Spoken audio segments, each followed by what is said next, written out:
Welcome to IBR NOW. This is Krishna. 70 ఏళ్ల కార్యక్రమానికి స్వాగతం. ఈ 73 సంవత్సరాల కాల గమనంలో దేశంలో పల్లెలు ఏ విధంగా ఉన్నాయో తెలుసుకోవడానికి నేడు జగిత్యాల జిల్లా రైకల్ మండల్ అల్లిపూర్ గ్రామ సర్పంచి అత్తినేని గంగారెడ్డి గారితో ఉన్నాం, మరియు ఉప సర్పంచ్ గ్రామ ప్రజలతో ఉన్నాం. ఈ యొక్క గ్రామానికి కావలసిన అభివృద్ధి పైన ఇంకా ఏమి కొరత ఉంది, ఈ గ్రామం యొక్క ప్రాముఖ్యత, ఎలా ఈ పేరు వచ్చింది, క్రితంలో ఇక్కడ నైజాంలు కూడా పరిపాలించిన ఆనవాళ్ళు కూడా ఉన్నాయి. సో మరికొంత సమాచారం వారి మాటల్లో తెలుసుకునే ప్రయత్నం చేద్దాం. సార్ నమస్కారం అండి. నమస్కారం సార్. సార్ అందరికీ నమస్కారం. ముందుగా నమస్కారం సార్.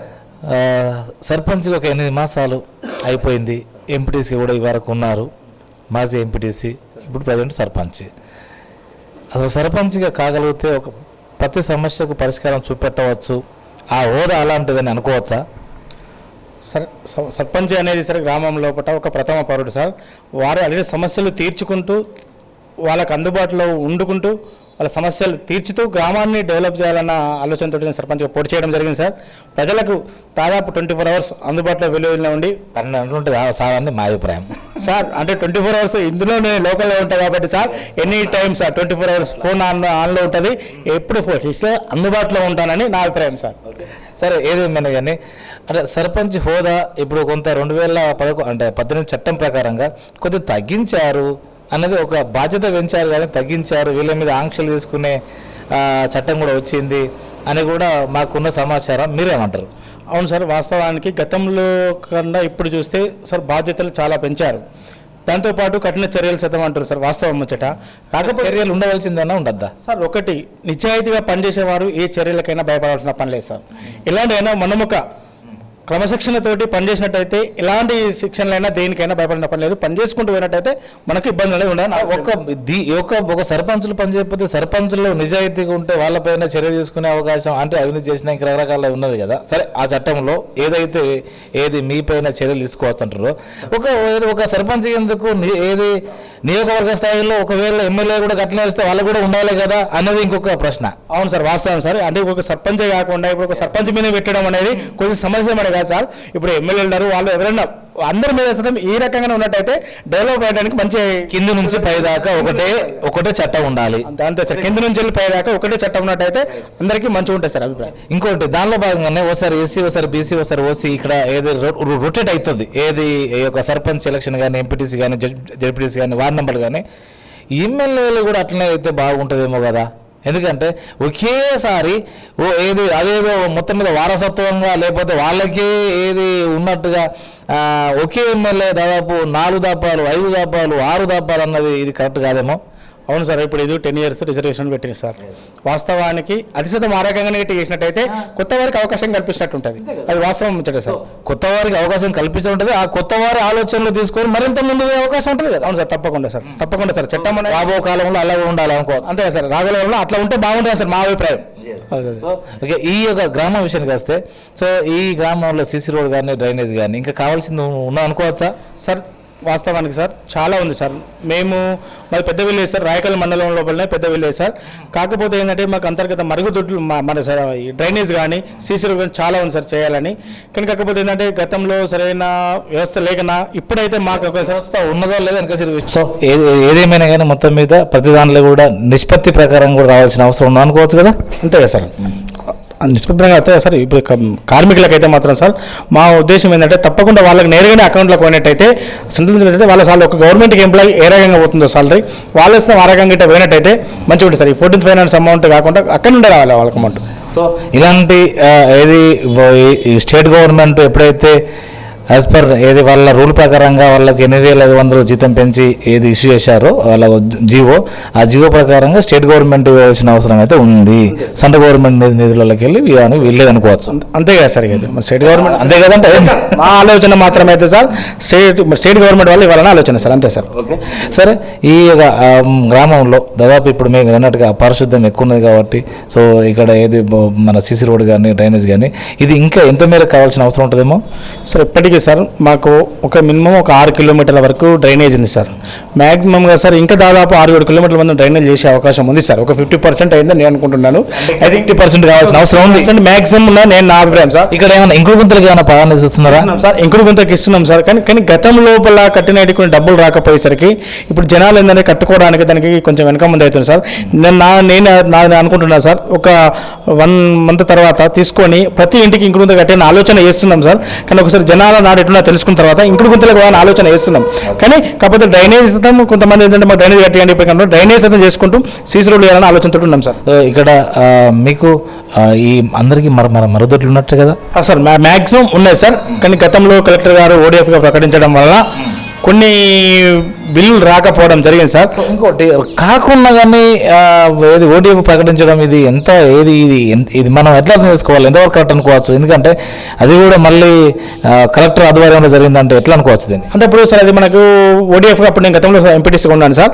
అయితే ఓడిఎఫ్ ప్రకటించేసరికి ఏంటంటే మాకు దాదాపు 1200 చిల్లర ఉన్నాయి సార్ టైర్లు ఉంటే. ఇక్కడ ఏంటంటే సార్ కొంతమంది కట్టుకున్నారు, అందరు మ్యాక్సిమం అప్పుడు ఊరు చాటింపు చేయడం జరిగింది. అందరూ కట్టుకున్నామా అని చెప్తే మ్యాక్సిమం కట్టుకున్నారు. అంటే వాళ్ళకి బిల్ రాలేదు సార్. మ్యాక్సిమం ఇంటింటికి ఉన్నది కానీ కాకపోతే సార్ బిల్లు రాలేవు. అదొక ప్రాబ్లం సార్ మాకు. ఇక్కడ మ్యాక్సిమం ఉన్నాయి సార్ కానీ బిల్లులు రాలేదు. ఇంకో కొత్త ఇళ్ళకు కట్టుకుంటారు సార్, ఆ బిల్లులు రాలేవు సార్. అదే ఇక్కడ శ్మశాన వాటిక డంపింగ్ యార్డ్ ఉందా? ఉంది సార్. గతంలో చూసిండ్రు సార్, చేయలేదు. కానీ మన 30 days ప్రణాళిక లోపల సార్ మేము మా తోటి వార్డు మెంబర్స్, ఉప సర్పంచ్ మేము అందరం కలిసి అక్కడ ప్లేస్ సెలెక్ట్ చేయడం జరిగింది సార్. ఈ వర్షాలు పడుతున్నాయి సార్, చెరువు గట్టుకుంది, అది మన గవర్నమెంట్ ల్యాండ్ సార్. ఈ వర్షం కొద్దిగా తగ్గగానే అది వర్క్ స్టార్ట్ చేయాలని మేము ఉన్నాం సార్, చేస్తాం. మీకు శివారు మొత్తం ఎంత ఉంటుంది? గవర్నమెంట్ ల్యాండ్ ఉన్నారు కాబట్టి అడుగుతున్నాం. అవును సార్, మాకు దాదాపు ఒక 4000 ఎకరాల పైన ఉంటుంది సార్. మన సర్వేయర్ గారు, ఎంఆర్ఓ గారు వచ్చి మాకు డంపింగ్ యార్డ్ కొరకు ప్లేస్ ఇవ్వడం జరిగింది. ప్లస్ ఈ శ్మశాన వాటిక చూపించడం జరిగింది సార్. శ్మశాన వాటిక చేయాలి. మా ఊరు పెద్ద విలేజ్ సార్. ఒక శ్మశాన వాటిక సార్, 3 శ్మశాన వాటికలు అడిగితే ఏంటంటే సార్ మా ఎంపీ గారు వాళ్ళు, సార్ మీరైతే ఇది కట్టండి, కట్టిన తర్వాత ఇంక ఇస్తా అని చెప్పి అన్నారు సార్. తప్పకుండా అది కూడా మీకు నేరుగా ఈజీఎస్ వర్క్ నుంచి మీకు అటు ఏది శాంక్షన్ అయ్యే అవకాశం ఉంటుంది. ఎందుకంటే శ్మశాన వాటిక కానీ డంపింగ్ యార్డ్ సార్. అదొకటి సార్. నేను ఇంతలో ఎంపీటీసీ ఉన్నప్పుడు మా తోటి మిత్రుడు మైతాపూర్లో కట్టారు సార్. అదొకటి బిల్లులో పడుస్తాం చాప్యం అవుతుందని చెప్పి సర్పంచ్లు కానీ కాంట్రాక్టర్స్ కానీ కట్టడానికి కొంచెం వెనుకడుగు వేస్తారు సార్. కాకపోతే ఇప్పుడున్న గవర్నమెంట్, స్టేట్ గవర్నమెంటే కానీ సెంట్రల్ గవర్నమెంటే కానీ దానికి ప్రత్యేక ప్యాకేజ్ ప్రకటించినట్టయితే కాంట్రాక్టర్ కట్టడానికి కానీ ఎవరైనా ముందుకు వస్తారు సార్. ఏంటంటే ఎన్ఆర్జీ ఇస్తున్న వరకు బిల్లు రాకపోయేసరికి ఎవరైనా కట్టడానికి వెనక ముందు వేస్తారు సార్. నా ఉద్దేశం అయితే అది వచ్చిన కాకుండా కట్టాలని ఆలోచించుతున్నాం సార్, కడతాం. ఓకే, ఇక్కడ మీ భూభాగంలో దాదాపు కొంతమంది లేని వాళ్ళు ఉండే అవకాశం ఉంటుంది కావచ్చు. సో వారికి మూలికాల భూమి ఏమైనా కేటాయించే అవకాశం ఉందా రానున్న కాలంలో? సరే, ఇక్కడైతే మా దగ్గర అయితే గవర్నమెంట్ ల్యాండ్ లేదు సార్. ఇప్పుడు ప్రభుత్వ ల్యాండ్ ఉంటేనే ఇస్తాం అనలేదు, కొనివ్వాల్సిన అవసరం కూడా ఆ స్కీమ్కి ఉంది సరే. గవర్నమెంట్ తెలుసుకుంటే కొన్ని మా ఎంతమంది అర్హత ఉన్న వాళ్ళు ఉంటారు ఫస్ట్ అది లిస్ట్ అవుట్ చేశారా? అట్లాంటి లిస్ట్ అవుట్ అయితే ఏం చేయలేదు సార్. మేము అట్లాంటి లిస్ట్ అవుట్ ఉన్నాయి సార్. జనాలు శాతం మనకు ల్యాండ్ లేని వాళ్ళు ఉన్నారు. అల్లిపూర్లో దాదాపు నాకు తెలిసి ఒక 100 ఫ్యామిలీస్ వెళ్తాయి సార్. సో మరి వాళ్ళకు మీరు భరోసాగా ఉండి ఇప్పించే అవకాశం ఉందనుకోవచ్చు కదా? ఇక సార్ మా భరోసా కాదు కదా సార్, అది పెద్ద పై నుంచి వచ్చింది మా భరోసా. ఎట్లాగో ప్రభుత్వ స్కీమ్సే కదా అవైతే. అవును సార్, దాని గురించి మాట్లాడడానికి ముందుంటాం సార్ మేము తప్పకుండా. ఇక్కడ కుటుంబాలన్నీ ఓటర్స్ ఎంత, మీ యొక్క ఇక్కడ జనాభా ఎంత సార్? ఇక్కడ జనాభా సార్ ఇప్పుడు నాకు తెలిసి ఒక 10,000 జనాభా ఉంటుంది సార్. 5,000 ఓటర్లు ఇస్తుంది సార్. 10,000 జనాభా ఉంది సార్ ఇక్కడ.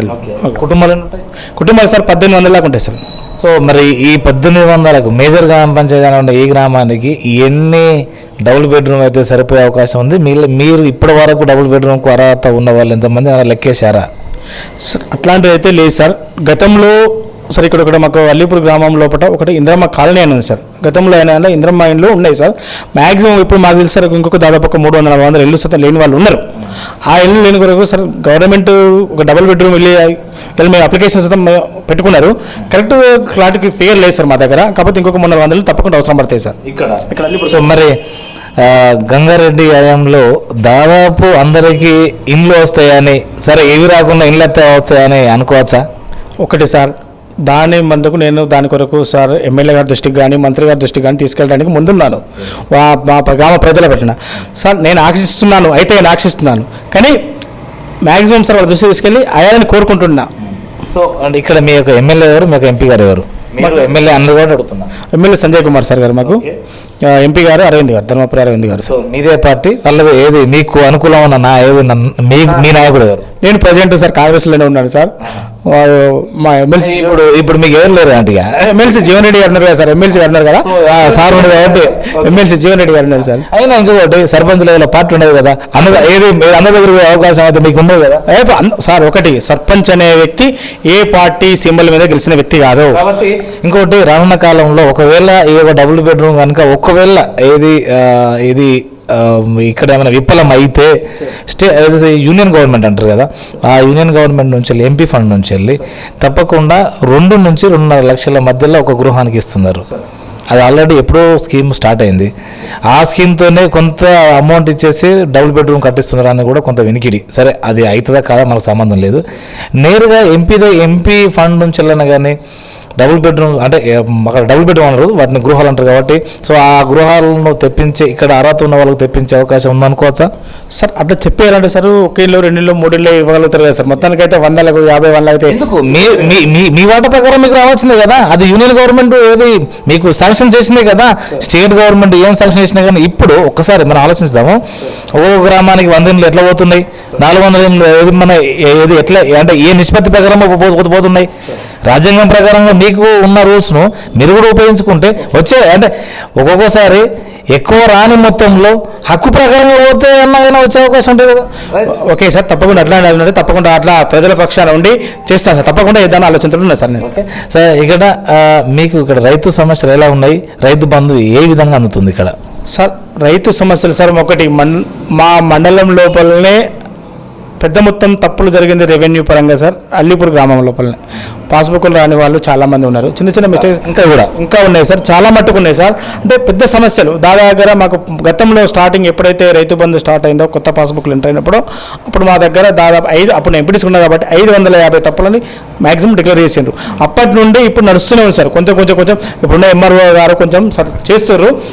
మొన్న ఎంఆర్ఓ గారు రిలీజ్ కానీ సార్ కొంచెం టైం ఇవ్వండి అని చెప్పి చేస్తాను చెప్పండి. ఇప్పటికి మాత్రం పొరపాట్లు బాగానే ఉన్నాయి సార్. సో మరి ఎట్లా ఇప్పుడు అసలు ఇది పొరపాటు రెవెన్యూ సమస్య అనుకోవచ్చా, ఇక్కడ గ్రామ ప్రజలు అనుకోవచ్చా? సార్ ఇక అది రెవెన్యూ అంటే సార్ వాళ్ళు కొంచెం రెవెన్యూ అంటే అధికారుల పొరపాటు అని అనుకోవాల్సిందే. ఎందుకంటే సార్ వాళ్ళు ఫీల్డ్ మీదకి చూసి వాళ్ళు చేసినట్టయితే పొరపాటు జరగాయని నా అభిప్రాయం అనుకుంటా సార్, నా వ్యక్తిగత అభిప్రాయం. అంటే అధికారులు సతం చేస్తారు కానీ కాకపోతే మీరు ఇప్పుడు నాకు చూసారా, వాస్తవానికి మీరు అన్నారు కాబట్టి అంటున్నాను. ఒక విఆర్ఓ విలేజ్ లెవెల్ అధికారి విలేజ్ లెవెల్ ఉండాలి, కానీ వీళ్ళు ఎంఆర్ఓకు ధీటుగా ఎంఆర్ఓ ఆఫీసులు ఉంటారు. ఎందుకుంటారో అది మీకు తెలుసు, మాకు తెలుసు.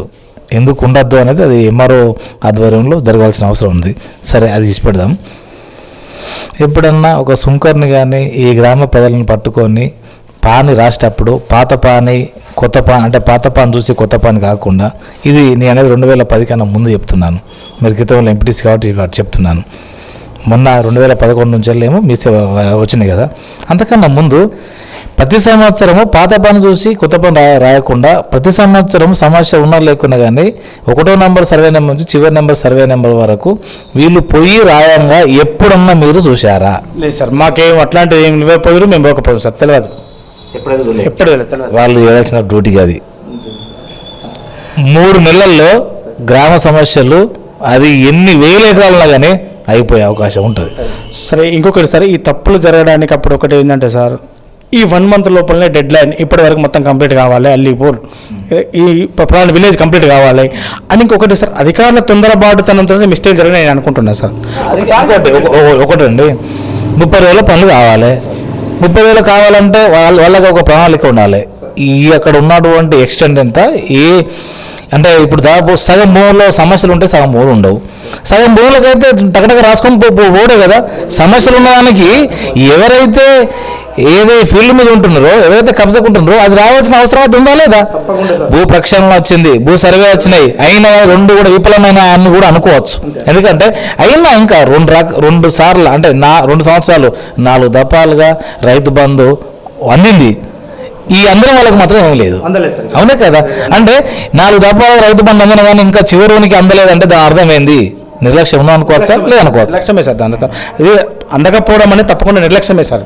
సరే, ఏదేమైనా కానీ రాబో కొత్త చట్టం కేసీఆర్ ముఖ్యమంత్రి గారు ఒక మంచి భారీ చట్టం పట్టుకొస్తారని ఒక వాదన ఉన్నది, అలా ఏం వెళ్తుందో ఇంకొక వాదన ఉన్నది.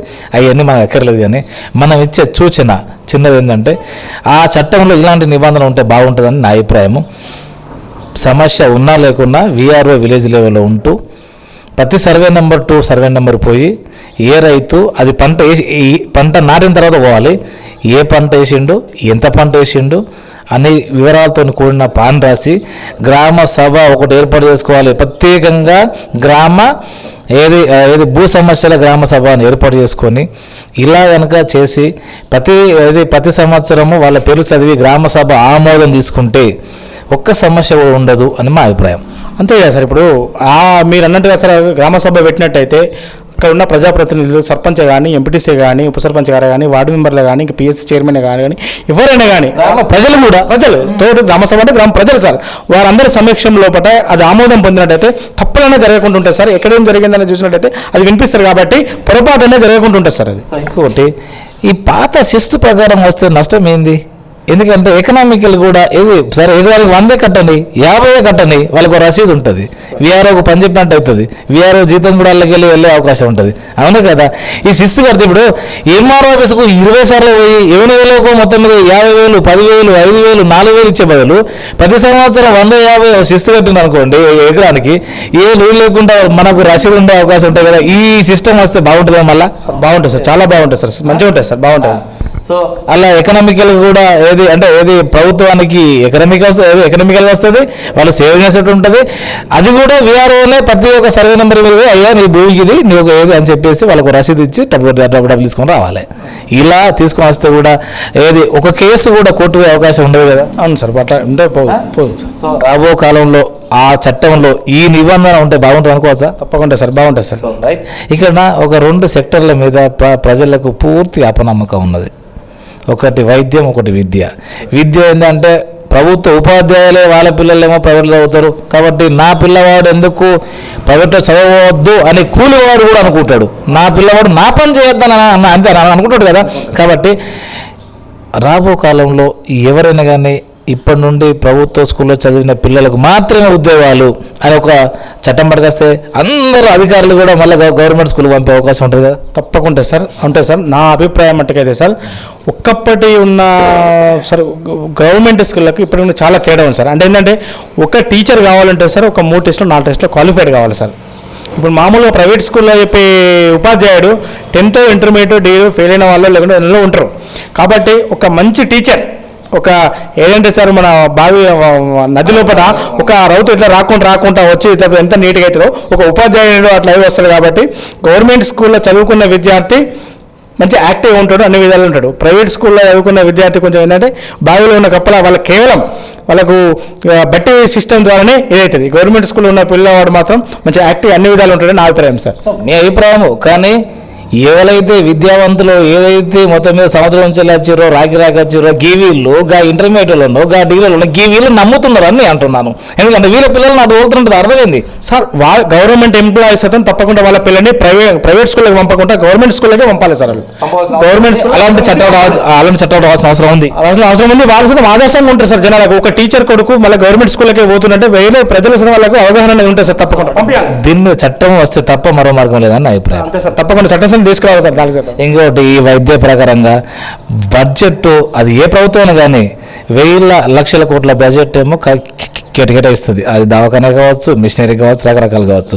ఇక ఇందులో డాక్టర్ వచ్చే టైంకు రాడు, చూడడు, చూసినా ఏంటిది ఇలా పరికరాలు లేవు, టెస్టులు లేవు, మందులు లేవు, రకరకాలన్నీ. లేకపోతే ప్రైవేట్ హాస్పిటల్ పోండి, లేకపోతే నేను పలానా సమయానికి వస్తా, మీరు అక్కడ ఉండండి. ఇది ఇంత సిగ్గుసేటు వాళ్ళ కొద్దిగా అనగానే వాళ్ళు మేము ప్రభుత్వ ఉద్యోగం చేస్తూ ప్రభుత్వం జీతం తీసుకుంటూ మళ్ళీ మేము వీళ్ళని ప్రైవేటుకు తోవడం ఎంతవరకు అన్నది కర్కశం లేకుండా ఇలా చేయడం ఇది నీచం అనుకోరాదా? అనుకోండి సార్. వాళ్ళ యొక్క డాక్టర్స్ వాళ్ళు సార్ వాళ్ళ వృత్తిపరంగా సార్ వాళ్ళు న్యాయం చేయాలి. ఒకటి సార్, వాళ్ళు గవర్నమెంట్ డ్యూటీ చేసినప్పుడు తప్పకుండా ఇక్కడ ఉండి వాళ్ళకి న్యాయం చేయాలి సార్. అసలు ఇంకోటి, గవర్నమెంట్ డాక్టరు ప్రైవేట్గా ఎందుకు చూడాలి? నీకేమైనా ఎకనామికల్ ఇబ్బంది ఉన్నదా? నువ్వేమైనా ఆత్మహత్య చేసుకుంటానరా? పోనీ నీ యొక్క పిల్లలకి ఏమైనా భవిష్యత్తు లేకుండా పోయిందా?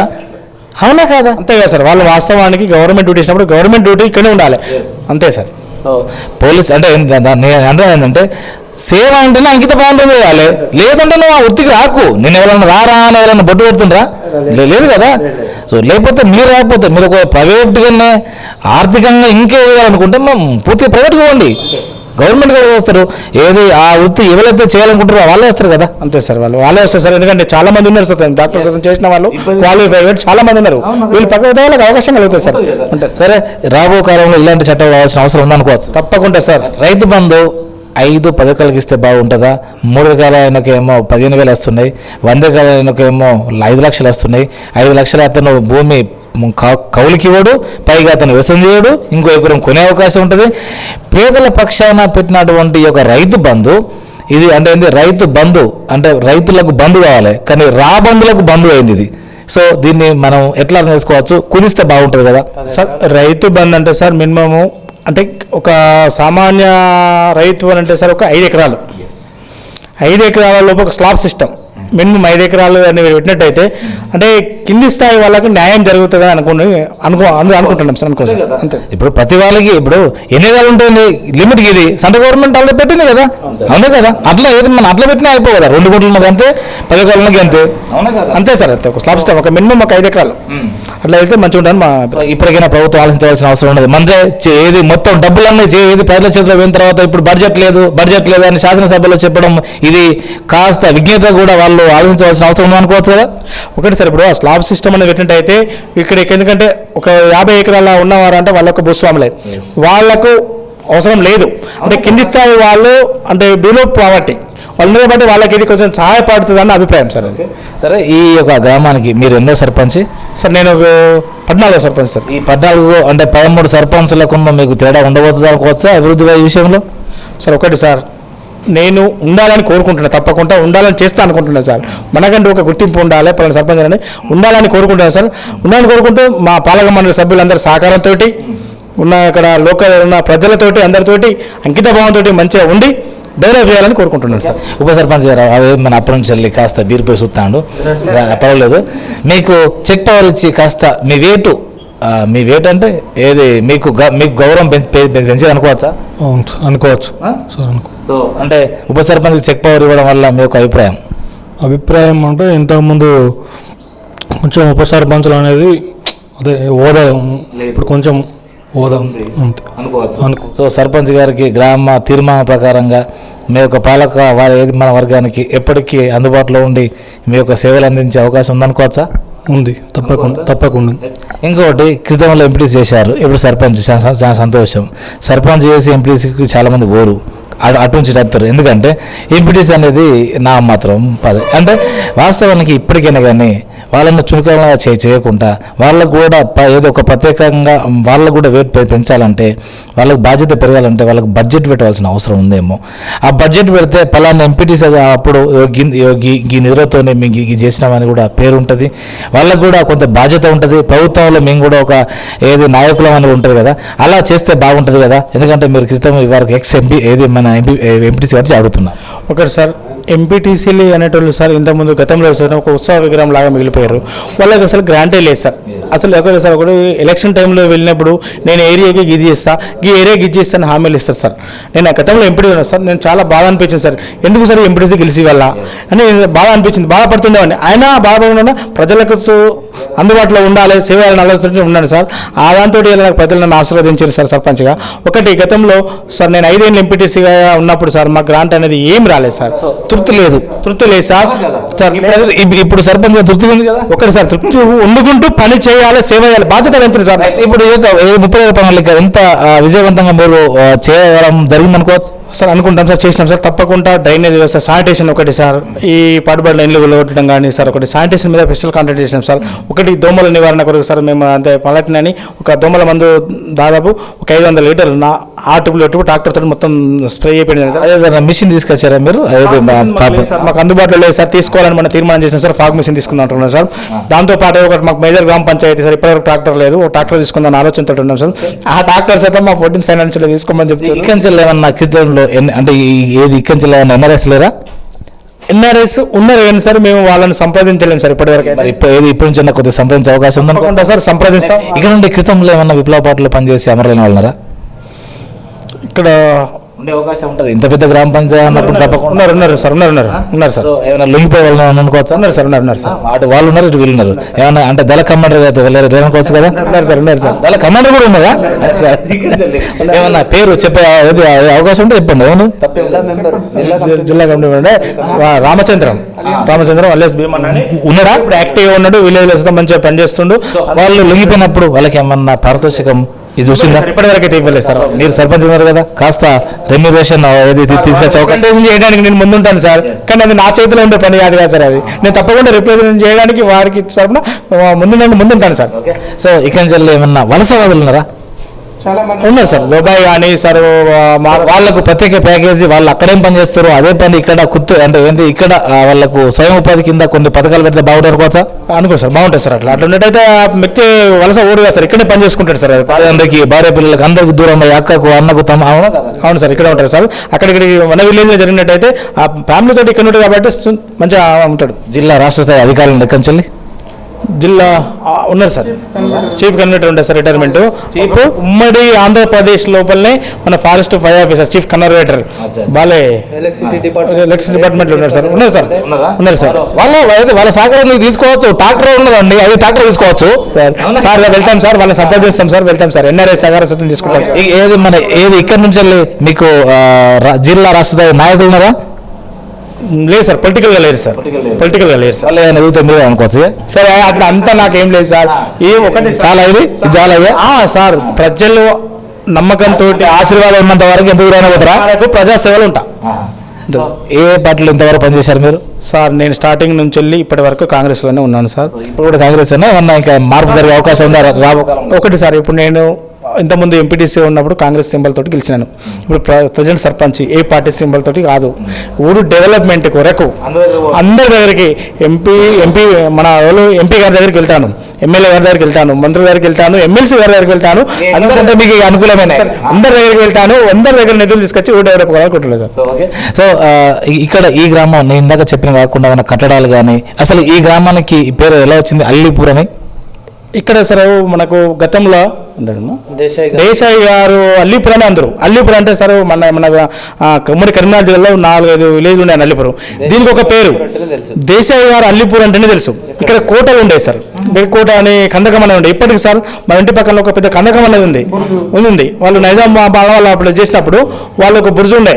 ఆ దేశాయి గారు పాలించింది కాబట్టి దీనికి దేశాయి గారు అల్లిపుర్ అని పేరు. అంటే ఆ పరిపాలనలో భాగంగా కొంత ఇక్కడ సాక్రిఫైస్ అంటే ఇక్కడ ఉన్న భూములు ప్రజలకు పంచిచ్చారు కాబట్టి అదే పేరు మీద వస్తుంది అనుకోవచ్చా? ఎందుకంటే పని చేయకపోతే ఆ పేరు ఉండదు మరి. అంతే సార్, దాని ప్రకారంగా దేశాయి గారు అల్లిపూర్ అని అంటే చాలా మందికి ఒకప్పుడు తెలుస్తుండే సార్. అది అంతే సార్, అంతే అనుకోండి.